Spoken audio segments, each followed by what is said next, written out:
Ang basa ng ating kapalaran ngayon ay maaring tumutukoy sa iyo, o sa ibang tao, na kapareho mo na zodiac sign.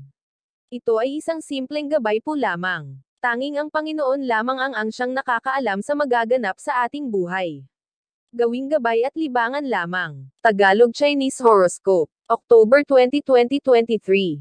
Year of the Rat.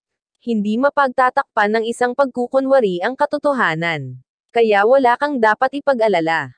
Kahit pa hindi ka kasihan ng tadhana ngayon, sa huli ay lalabas at lalabas ang katotohanan kahit na ano pang pagtatakip ang gawin nila.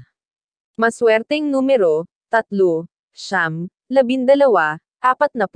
Year of the Ox. Nasa sayo ang mga katangian ng isang tunay na leader kaya hindi ka dapat mag-alinlangan na tanggapin ang alok sayo ng nakararaming miyembro. Makakaya mo silang pamunuan sa kabila ng mga nakaambang pagsubok.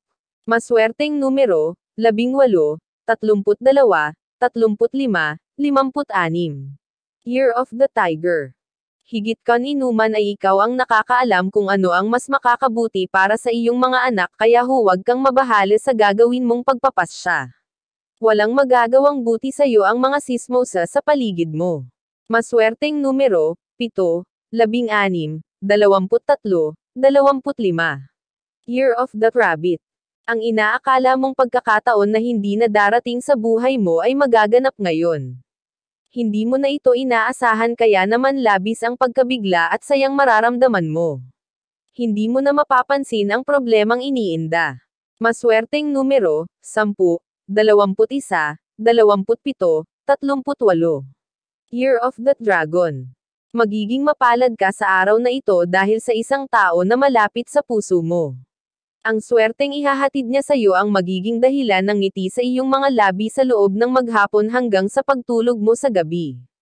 Maswerteng numero, 44, 46, 72, 78.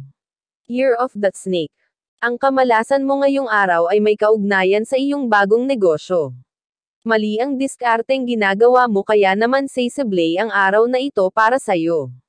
Hindi rin ito ang linyang magpapaangat sa kabuhayan nyo. Maswerteng numero, 11, 21, 30, 50. Year of the Horse. Mag-ingat sa mga pagkaing kinakain. Dapat kang maging mapanuri at maging health conscious dahil malapit ka ngayon sa mga karamdaman na ang pagmumulan ay maruming pagkain at hindi masyadong lutong pagkain.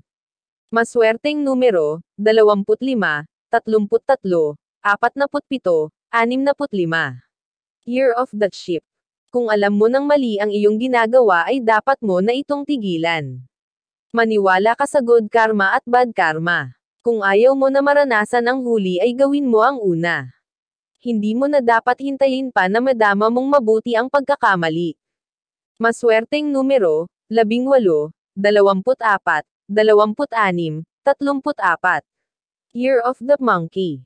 Malapit nang magwakas ang iyong paghihintay sa isang malaking biyaya kaya hindi ka na dapat mainip pa. Ang katatagan na ipinakita mo nitong mga nagdaang araw ay sapat ng dahilan para mapasayo ang inaasam mo.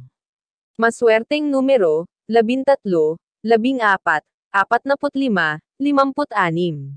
Year of the Rooster.